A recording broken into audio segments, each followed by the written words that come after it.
Fala, parceria! Professor vai estar na área para falar de geografia, gravar um videozinho para vocês sobre Revolução Verde, aquele boom tecnológico que aconteceu na agropecuária lá na década de 60. Quer saber tudo? Então solta a vinheta.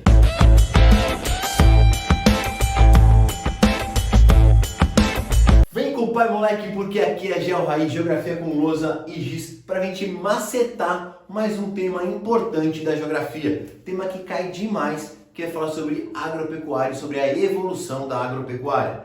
Mas se você não conhece, já se inscreve no canal, porque esse é o canal que mais fala de geografia, principalmente para os vestibulares paulistas. Então, sem enrolação, curte o vídeo e vem com o pai. Revolução agrícola. Se você pegar para estudar, a gente pode falar que houve vários processos de revoluções agrícolas. E aqui, galera, revolução não é porque o tomate pegou uma espada e gritou independência ou morte. Não, é o nome que a gente dá a esse processo de evolução. E a primeira revolução agrícola é aquela revolução agrícola lá do Neolítico. Se você ler o livro Sapiens, vai falar muito sobre essa revolução agrícola. Cara, foi quando o ser humano dominou a agricultura. Então ali foi a primeira, o nascimento da agricultura, certo?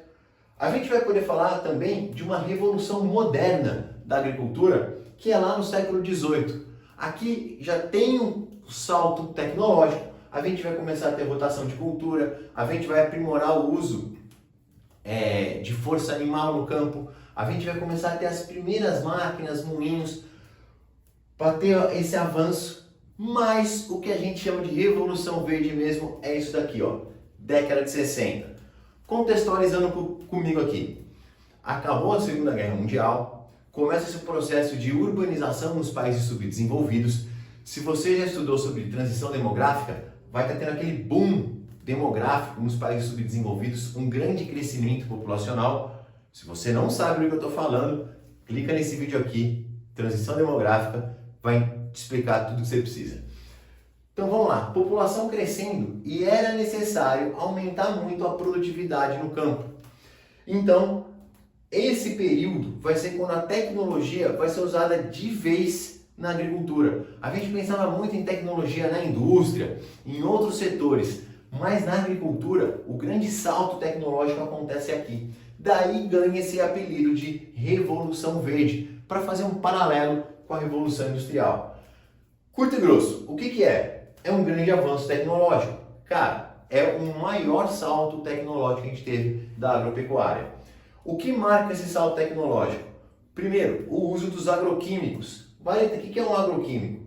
É a utilização de fertilizantes, adubos químicos, corretores de solo e agrotóxicos, pesticidas, todos esses tipos de coisa que você vê sendo usado em larga escala na agricultura comercial, começa a ser utilizado aqui. Juntamente com isso, vai rolar uma intensa mecanização. Cara, essa mecanização vai crescendo e hoje você vai ter colheitas que são praticamente todas mecanizadas. E é aqui esse boom da mecanização.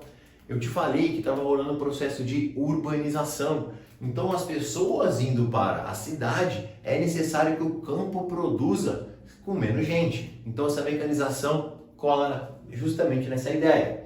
Aqui, ó, avanço nos sistemas de irrigação. Também vamos melhorar os sistemas de irrigação para que a gente possa ter mais de uma safra por ano, para que a gente possa transformar áreas que são difíceis de se cultivar por falta de água em áreas cultiváveis. Somando tudo isso, a gente vai chegar no quê? Num grande salto de produtividade. E é isso que marca esse período. A Revolução Verde é um conjunto de avanços tecnológicos, falamos aqui de 3 grandes avanços, que vai culminar num super salto de produtividade. Mas tudo foi bom? Não. Vai ter problemas e eu vou te contar esses problemas depois de fazer um convite. Se você vai prestar vestibulares esse ano, vai prestar o Enem, ou se você gosta de se manter antenado, eu tenho um projeto junto com o meu parceiro coqueiro que chama Conexão Humanas. São aulas gratuitas todas as quintas-feiras sobre temas muito legais. Já teve aula sobre democracia de Atenas a Brasília, já teve aula sobre desglobalização, já teve aula sobre desindustrialização do Brasil.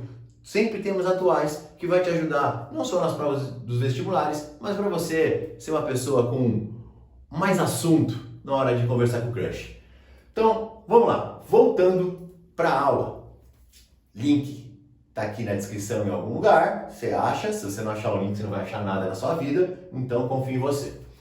Vamos lá. 3 observações que eu coloquei aqui que são 3 problemas referentes à modernização da agricultura. Primeira, é o que a gente tem que refletir um pouco mais. O avanço tecnológico não é para todos. Quando a gente fala dessa modernização da agricultura, ela aconteceu para todos os países? Não. Modernizar é caro. Ah, então por que eles modernizam? Porque depois que você investe, dá muito retorno. Mas é caro e nem todo mundo tem aquela grana no começo. Se você pegar o Brasil para a gente usar de exemplo, eu gosto de falar que a gente teve uma modernização seletiva e excludente.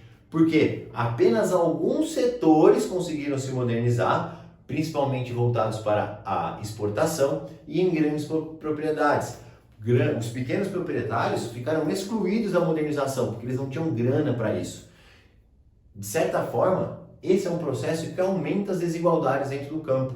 Por isso, dá para falar também aqui, ó, que eu coloquei no ponto 3, como um aumento da concentração de terra. Muitas vezes, esses proprietários menores, que não vão conseguir se modernizar dentro de um país, vão acabar não conseguindo competir com os grandes proprietários e vão perder suas terras. Quando você compara entre países, a produtividade de países que conseguiram se modernizar vai ser muito maior do que as que não, dos países mais pobres que não conseguiram. Então, o avanço tecnológico tem sempre a sua beleza, mas ele normalmente acirra as desigualdades. Outro fator, desemprego estrutural no campo. Lembra o que é desemprego estrutural?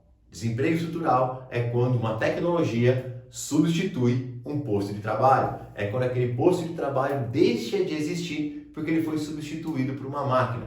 Então, quando eu compro uma colheitadeira de cana, eu substituo, 100 trabalhadores de cana. Eu desemprego essas pessoas e nunca mais vou precisar delas. Isso é desemprego estrutural. E isso aconteceu, certo? O desemprego estrutural vai acontecer com essa modernização. Então, os 3 problemas: a tecnologia não é para todos, ampliando a desigualdade, desemprego estrutural e aumento da concentração de terra.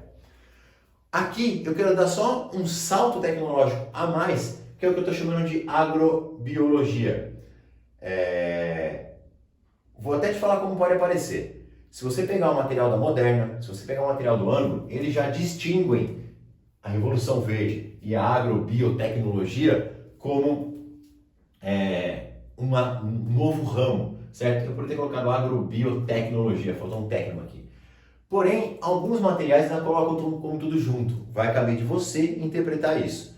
Quando eu falo dessa agrotecnobiologia, cara, é o surgimento principalmente dos transgênicos. Você lembra do que são os transgênicos? São aqueles geneticamente modificados. Não é melhoramento genético, é modificação genética para que eles se tornem alimentos mais resistentes e com isso tenham um grande aumento de produtividade. Toda vez que você comprar alguma coisa no Brasil e tiver aquele triangulinho amarelo com um Tzinho dentro, é que vem de transgênico. Então, se você comprar um Doritos, ração de cachorro, óleo de soja e prestar atenção na embalagem, vai ter lá, são alimentos que sofreram mudança genética para ter ganho de produtividade. Outra coisa que vai acontecer aqui é o uso cada vez mais de tecnologias como GPS, drones e satélites para monitoramento dessas plantações. Hoje, a própria irrigação é controlada por isso. Eu tenho um satélite que mede a atmosfera, que acompanha a atmosfera, que fala quanto vai chover. Eu tenho um sensor que mede a umidade do solo e, sabendo o que eu plantei, o quanto a planta precisa de água, o quanto vai chover, a irrigação vem certinha para complementar o que precisa. Ah, e se chover tudo o que precisa? Não irriga. E se não chover nada? Irriga mais. Você tem esses sistemas todos integrados para conseguir fazer esse acompanhamento. É muito louco você pensar a tecnologia que chegou à produção agropecuária, mas lembrar que ela não está para todo mundo. E quando a gente fala em tecnologia, o avanço tecnológico ele tende a concentrar renda e concentrar poder. Pessoal, quantas grandes empresas de computador você conhece? De programas de computador? Ou é Microsoft ou é Apple, certo? Celular. Tem 5 grandes empresas de celular no mundo. A tecnologia gera esses oligopólios, essas grandes concentrações. E é o que acontece aqui.